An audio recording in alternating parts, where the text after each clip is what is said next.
تیری زبان محض شرارت ایجاد کرتی ہے، اے دغاباز وہ تیز استرے کی مانند ہے۔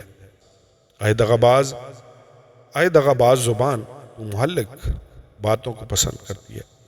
خدا بھی تجھے ہمیشہ کے لیے ہلاک کر ڈالے گا، وہ تجھے پکڑ کر تیرے خیمہ سے نکال پھینکے گا اور زندوں کی زمین سے تجھے اکھاڑ ڈالے گا۔ کلام مقدس قرآن عہد نامہ میں سے زبور کی کتاب، اس کا باب نمبر 52، خدا کا قہر اور فضل۔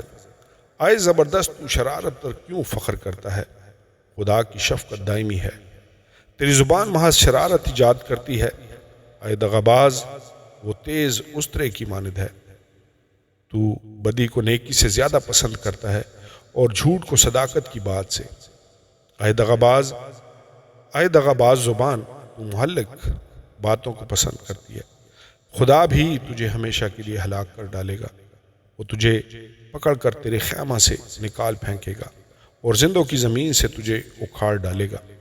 صادق بھی اس بات کو دیکھ کر ڈر جائیں گے اور اس پر ہنسیں گے کہ دیکھو، یہ وہی آدمی ہے جس نے خدا کو اپنی پناہ گاہ نہ بنایا بلکہ اپنے مال کی فراوانی پر بھروسہ کیا اور شرارت میں پکا ہو گیا۔ لیکن میں تو خدا کے گھر میں زیتون کے ہرے درخت کی مانند ہوں۔ میرا توکل عبدالآباد خدا کی شفقت پر ہے۔